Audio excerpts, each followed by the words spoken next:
So we're going to be looking at the women's side, and I think this was the one that has the biggest impact in rugby overall. Like it clearly made a huge move because if you watch how social media shifted with this, it was, I think, bar none, one of the most impactful moves for rugby, the growth of rugby, particularly for the women's. But let's break this down for a moment here with what we got. All right.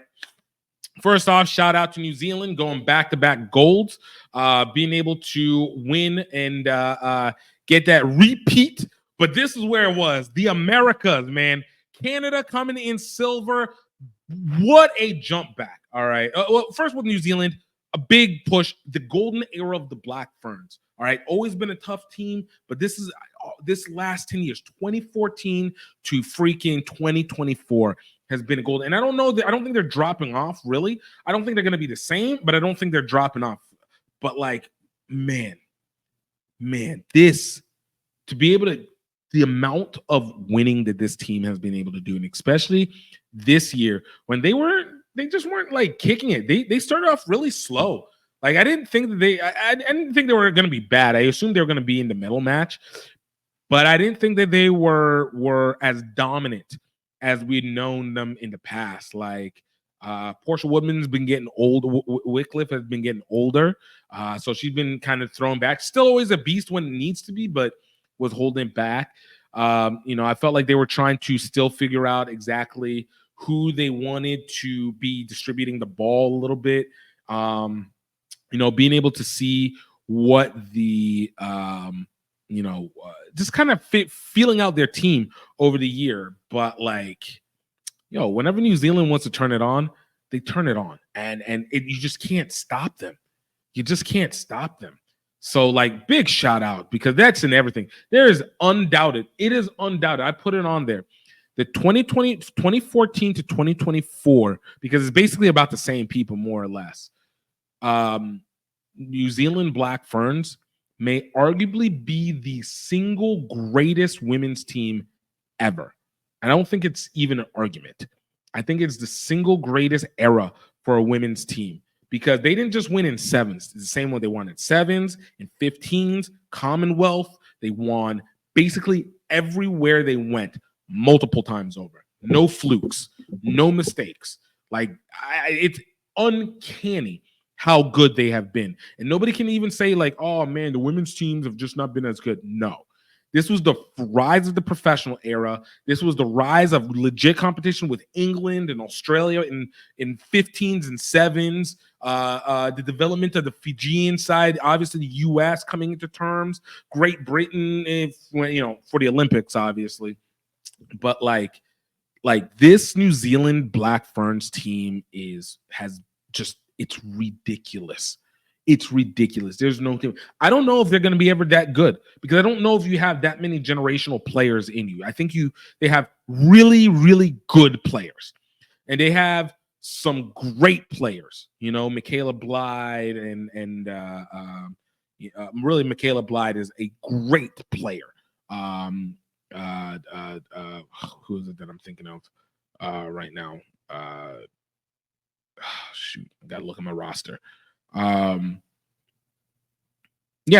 stick with that. Like Michaela Blythe, great play. They have some really, really good players like Sarah Harini, Stacey Waka, Jordan Miller. Like, that's a team of really, really, really good players, a couple great players, and a legit generational talent. Like the weapon, there's no players that are less than an A. Like, and less than an A minus. That is 100%. That's an A minus team with a bunch of A minuses, a couple A's, and then like a single A plus, like in Portia Woodman. So like, I don't know if you get that combination again. Like it's legitimately difficult to be able to see that through like that. But it's been an absolute pleasure to watch them. And then Canada, look, if you guys don't know what the story on Canada was, Canada women in 2020 basically were defunct. They're basically going defunct. Like they had so much strife with their coach. Like they finished ninth in that year, and they had so much strife with the coaching. I think there was some sexual assault situations going on. There was abuse situations going on. The players protested. People got fired. Rugby union got turned over. And it really did look like, man, maybe Canada's run, they had 2016, they were 2014 to 2019, 2020. They were like legitimately a threatening team. They lost a bunch of older players, and then the remaining guard just did not perform because COVID and distractions and et cetera like that. And it really looked like they were just gonna kind of fall by the wayside, similar to what the men's side has ended up doing. But man, they came back, and very unassumingly. Again, Canada is always in the mix. They've been in the mix for the women's team, but again, similar to what I felt like with New Zealand for the men, I just didn't think they were going to be like that good. I didn't think they were going to be. I thought they were going to be top 5 finish and kind of leave it off from there. But nah, they came in, got into silver medal place, beat Australia. Like they had a run on them. They had a run on them where it did not seem like they were going to be able to like it just didn't make sense. It didn't make sense as a run. Like call it what it was. It didn't make sense as a run. Like I didn't think that they were gonna be eating it like that. So I just need to go see their schedule. So they had Fiji women, which came in as the past bronze medalist, beat Fiji women. Took on New Zealand. New Zealand worked them. All right. Took on the People's Republic of China. Again, we'll talk about that team when we get to it. Another great run. Beat China. Took on France. France is hard with Stefan Serafine Akemba and Cecile Ciofani. No, it's not Cecile Ciofani. Ciofani is and Ciofani, and Cecile Ciofani at the wings, who are just absolutely dominating. We're able to get past them in the last second. Went in, took on Australia, who arguably should have been the best team in women's rugby based off of what we'd seen off the HSBC sevens this past year. Like they should have been able to just had a nice little run and then finish out, but they didn't. They beat Australia and beat Australia pretty well. Beat Australia pretty bloody well. And then to get into the finals and play against New Zealand again and play them closer for whatever it's worth. Like it wasn't a bad play. It was better than they did the first time through. But like, man, that was, I got to give Canada its props, man. Shout out Charity Williams, on a friend of the pod, been on there, like, man, 2-time Olympian. She's been able to get both 1 bronze and 1 silver. Like, dude, like, you can't beat that as a career. She retired today. She was good. She's absolutely good. I want to get these rankings out because I want to make sure I followed them through for the women. Yeah. So, yeah. But, like, yeah, Canada, I just impressed. And then I can't say enough about the USA women, man. Like, man, when you talk about ass against the wall, literally rocking a hard place. This was the USA women are everything that we needed to have happen for rugby right now. And it's so funny because typically as Americans, like we don't really praise hard the bronze. But this was one that was a glass ceiling that was so badly needing to be broke. This was a glass ceiling that so badly needed to be broken. We needed to get this one. As I remember a quote that was said, I think Ileana had said this in an interview, or Sammy Sullivan, one of the two had said it, where they were basically like, Emily Bidwell said, if we don't medal here, we might not have a program going into next year, which is wild to me, considering that the women have been grotesquely more successful than the men at every component of rugby on and off the field have absolutely dominated and done exactly what they're supposed to do and have been in the conversation for medaling. Always in the conversation. I don't think in the 10 years that we've seen them grow that they've done worse than 5th place, maybe 6th, I think, in 1 year. They might have been 6th once overall, but they have constantly been in the top 4, top 5, top 4, top 5. I mean, we automatically qualified because we were already top 4. Like, this was exactly what was needed, and oh my God, it was so beautiful. It was such a beautiful moment to get to see that bronze. It was such a beautiful moment. Like, I cry. I think I was in Sao Paulo at the time whenever it happened. So I was able to watch it kind of on the fly a little bit, but man, to just like know that was done, and especially against Australia, a team that notoriously has been difficult for the US this entire HSB sevens tournament. Like I've talked about it in the past that on each of the legs of the HSBC sevens, like Australia, US had done well to get into the quarterfinals, even get into some semifinals. But every time they would get into the go up against Australia, they even beat New Zealand once, but they'd go up against Australia and just completely fart out.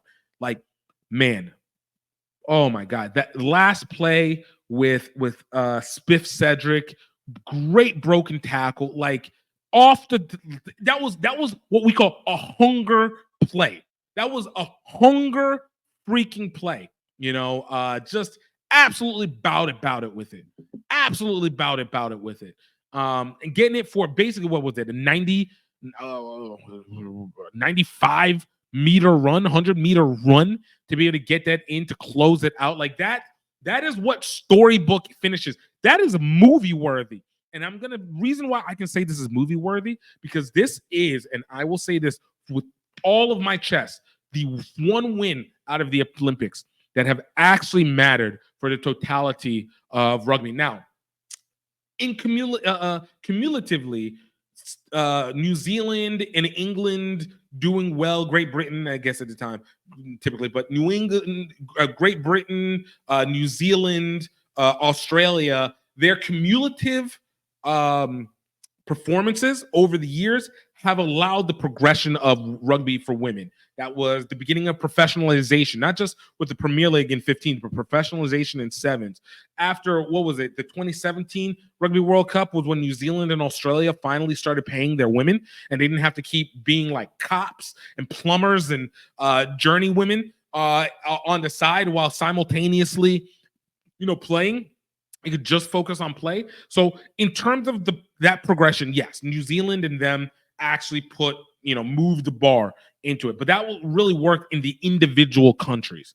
I don't think it ripple effect as hard into other places, simply because New Zealand, Australia just don't have the they don't have the leverage. They don't have the gusto to be able to make that much of a wave culturally worldwide, right? They are able to be a example, but they do not have the gravitas to be able to pull it. And then with Great Britain and England, I mean, England pays out their women. They pay out their women. They've gone seconds and thirds and fourths and yada yada.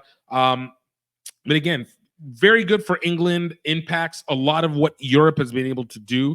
Obviously, that Western Europe element has allowed them to be able to absorb a lot of the best women in the league and bring them to Premiership League. A lot of the women that play for Great Britain and some of these teams play over in England under the Premiership Rugby Women. So that is impactful. Alev Kelter is a result of being able to have that factor. So it does improve it. But the USA winning with a star player, that changes the narrative overall, because a lot of the companies that really pay out the sponsorships, a lot of the companies that really want to see it, that really invest, like legitimately invest and have a population to invest and really can change you from being a barely getting by athlete to legit wealth, reside in the US. The media arm that the US gets when they really get something, and we'll talk about this more because what's going on with Leona Mar is game changing, absolutely game changing. And we needed to have this win to see it. But the media arm of the US legitimately resides with us, and us being on that par shows exactly how to skyrocket it. And again, you go back to that. I'm gonna show the graphic. Um, because like it speaks so much volume. Um,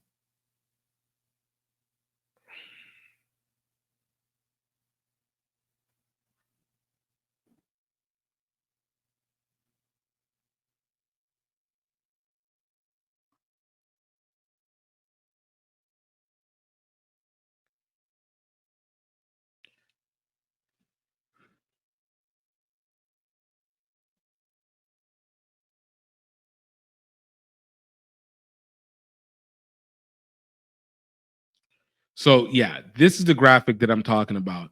If you guys hadn't had a chance to see it already, um,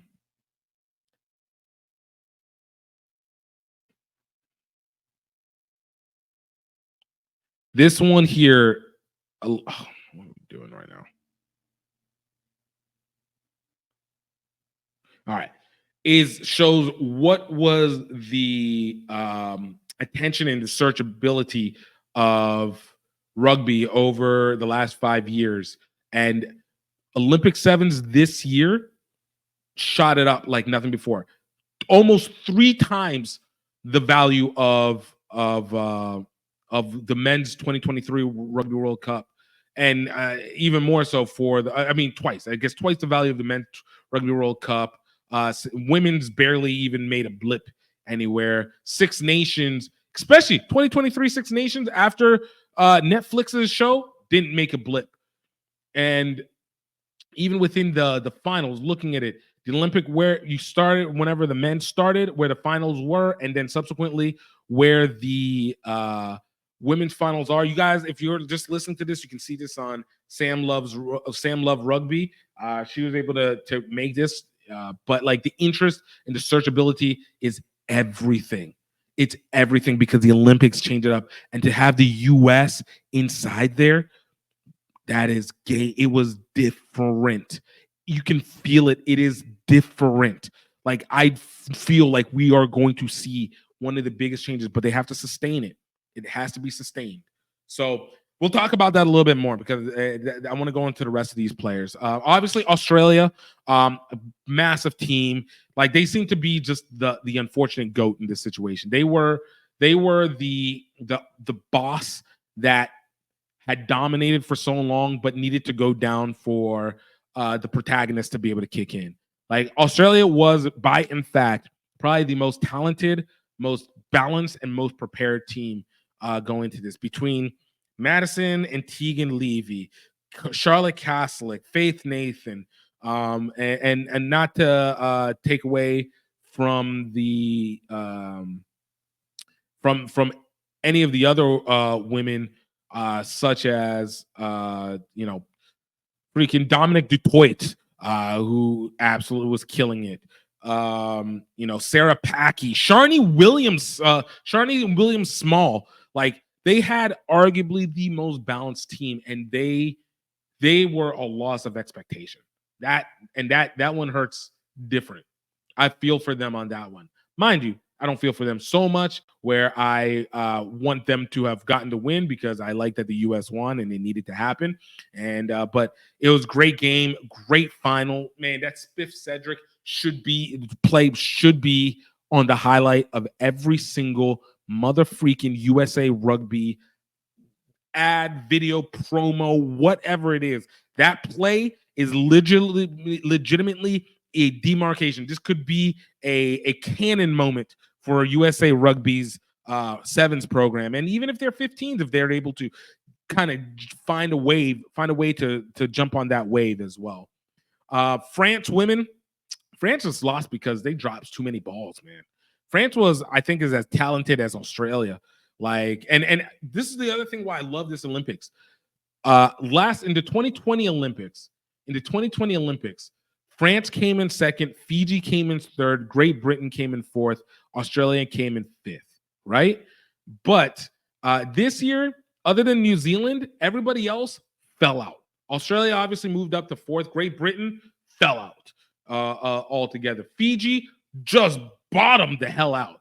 Oh my God. Like, that was the most surprising thing to me, I think, of them all. Like, how bad Fiji actually performed. And then France just wasn't able to clinch and close out where they were supposed to be. They couldn't clinch when it mattered most for them. And so, like, to see France falling out like that was wild. But man, it doesn't take away from the fact of the matter that Serafin Okemba is a mother freaking beast, and she needs more attention. You know, Cecil and Cecile Siafani, she was great. I think she disappointed a little bit this year. You know, Chloe Pell, great. You know, a lot of these players, they performed that, but you know, for France, just they weren't able to get it. And I'm glad. I would have hated it for the host team to win on both of them. Like, France doesn't deserve that much love. France doesn't deserve that much love. They should never be able to have that much swagger in one place. But goodness gracious, of all people. Now China was a conversation, man. China is definitely a conversation because China was a team that fell out of the HSBC Sevens tournament. They had to qualify to get into the HSBC Sevens tournament through the championships, through the Challengers Cup, right? Won throughout the Challengers Cup. Subsequently, then had to go through the repêché to be able to win it all, and had a great game finals against Kenya. Both of those teams, man, I would have loved to have had them back in again. Went in, absolutely handled business against Kenya to qualify for the Olympics. Now, this is usually the point where they tend to fall off in big plays, but no. This China women's team came with a hunger. Now, mind you, they weren't the greatest. They weren't the most dominant team in the world, but they played like they were trying to win it all. And they had a hard one. Look, they played New Zealand, got bodied by New Zealand. Of course, that was going to happen. But Fiji absolutely bodied Fiji. It's almost like they took all the mistakes they made in the New Zealand game and put it on Fiji. Then ended up losing to Canada. All right, which again, you lost to the top two teams in the competition. All right, went back, had to play New Zealand again in the quarterfinals, got bodied by New Zealand even worse. All right. Went up against Great Britain, and this one was the surprising because this is a Great Britain team. Has Jasmine Joyce, has Ellie Boatman, has what's her name? Shannon? No, God, dog. What's her name?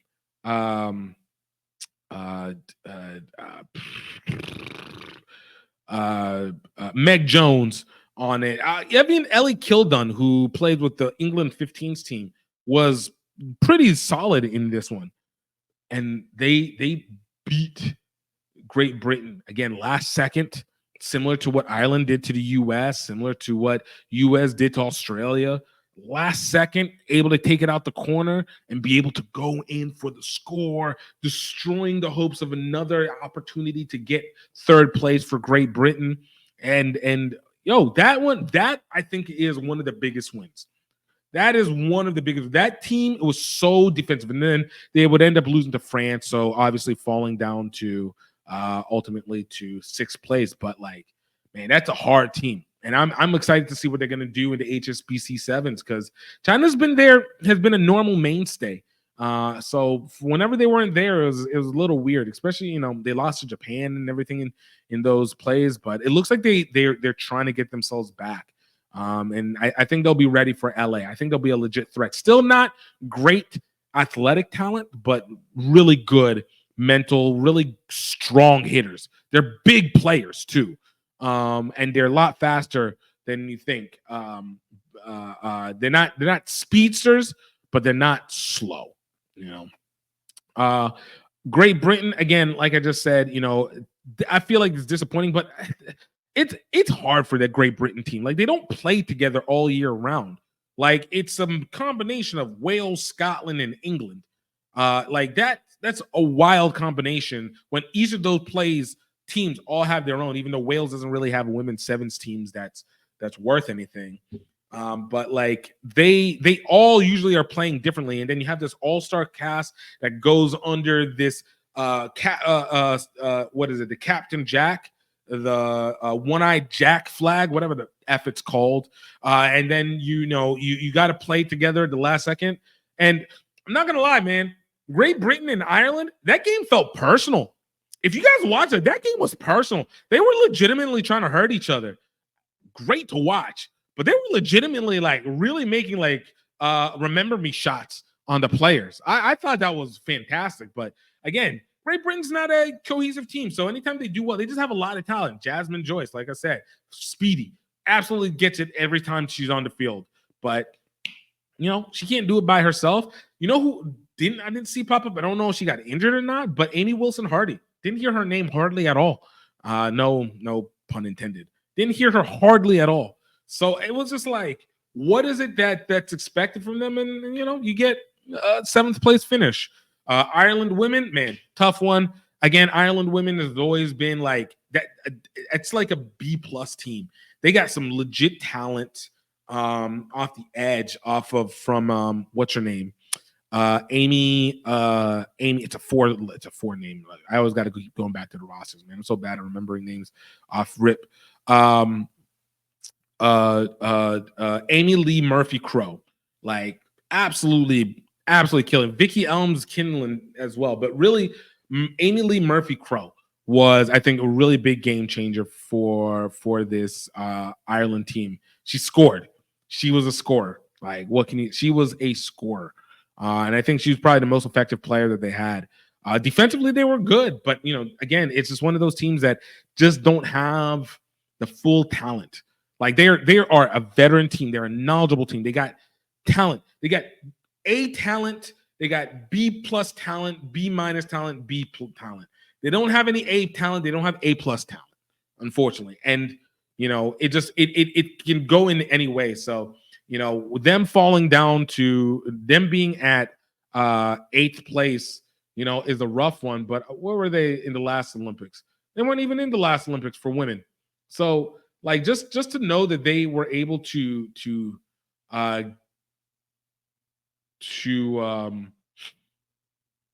get that and be there and be able to show out is remarkable. Like especially considering they haven't been in it. Yeah, they weren't even in the first one.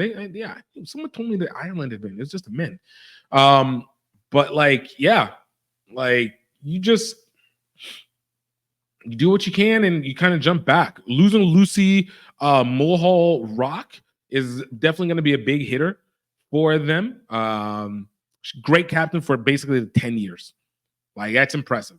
Basically 10 years. Maybe if you want to be specific, 7 years since 2016. But like 2016, 2017. So 8 years. But like that's a team that's still pretty squatted up. Stacey Flood still going to be doing her damage. She's still out there. Again, Amy Lee Murphy Crow. She's a little older, but still dominant. Kathy Baker, Megan Burns, and Baby Parsons. Is always going to be like right there. So they're good for a while. I think they're going to be just kind of middle of the road for the greater part of the future, but like they did. It makes sense. Japan dominating Brazil kept them in 9th place. That was basically it. I didn't think Japan was gonna do all that well, to be honest with you. So because they tend to always kind of falter whenever you get to the big games. They're always in it a little bit, but they don't ever really do very well. So I was impressed that they were able to hold it down with Brazil. It sucks that Brazil ended up having to take the brunt of that because they absolutely just have a talent. They have a speedy team on the side. I'm sorry, I'm trying to make sure I get all these get the rankings back correctly.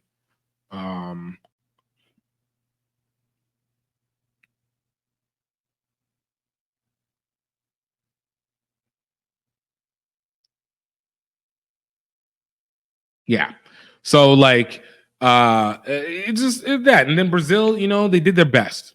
They did their best. There wasn't very much high expectations for them to super dominate in this situation. I think they performed admirably. They performed absolutely admirably. I mean, they had a tough schedule. To be able to get at least like 1 or 2 wins in this, I think is really important. And they're constantly in the Olympics. Like, for whatever it's worth, you can say what you want about Brazil, but they've found a way to completely dominate South America. So as long as they still have the ability to get a trip to the Olympics, I think that they're always going to be on a good path. Like they were able to get the win over Fiji, which was great. Just Japan really worked them through. Obviously, the U.S. and France worked them out, but they got 1 win, and that's impressive. Leaving it down to South Africa and Fiji. South Africa again is a team. I think they're still up and coming. We're able to win the African Cup, first time into the Olympics.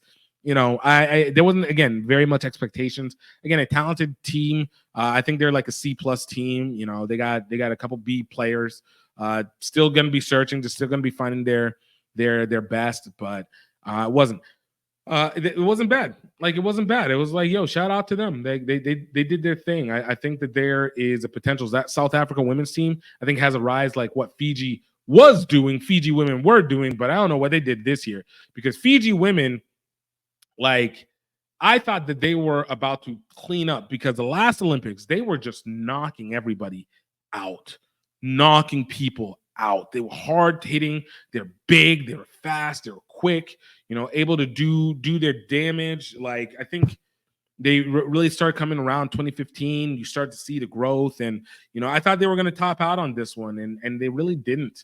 And watching the games, it's funny because they literally have all the talent, but they felt sluggish. They felt sluggish. They felt just unhurried. There was no sense of urgency in the way that they played. Like it wasn't that they weren't fast enough because they were. I think they were a little slow. Don't get me wrong. I think defensively they were very slow, but offensively, you give them the ball. You know they're big, they're long, they're quicker than they look, and they take large strides, and you know could always go away with it.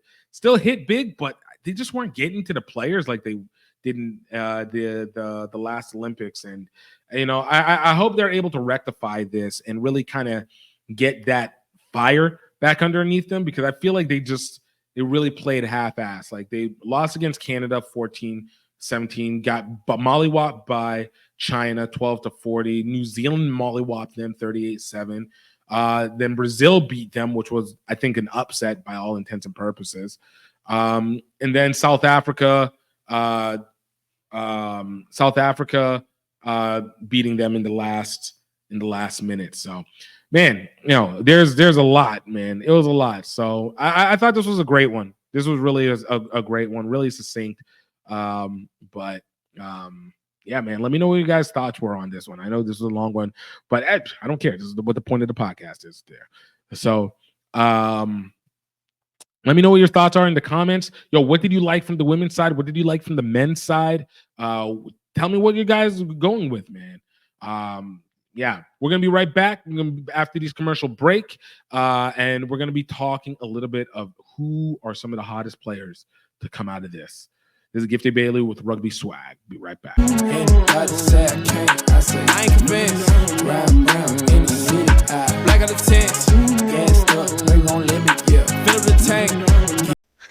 the wheat flour that you can eat. My name is GiftTime in Baylor. I'm here with Health Enhanced Foods. And I want to tell you about one of our best and most beloved products, our sweet white wheat baking mix. Now, this is the baking mix for those who are not really looking for something that's gluten-free, but they are looking for something that they can eat that is going to still be healthy and is not going to be dangerous. White flour is typically a very processed, incredibly bleached flour, and it's not good for you. It's incredibly cheap for a reason.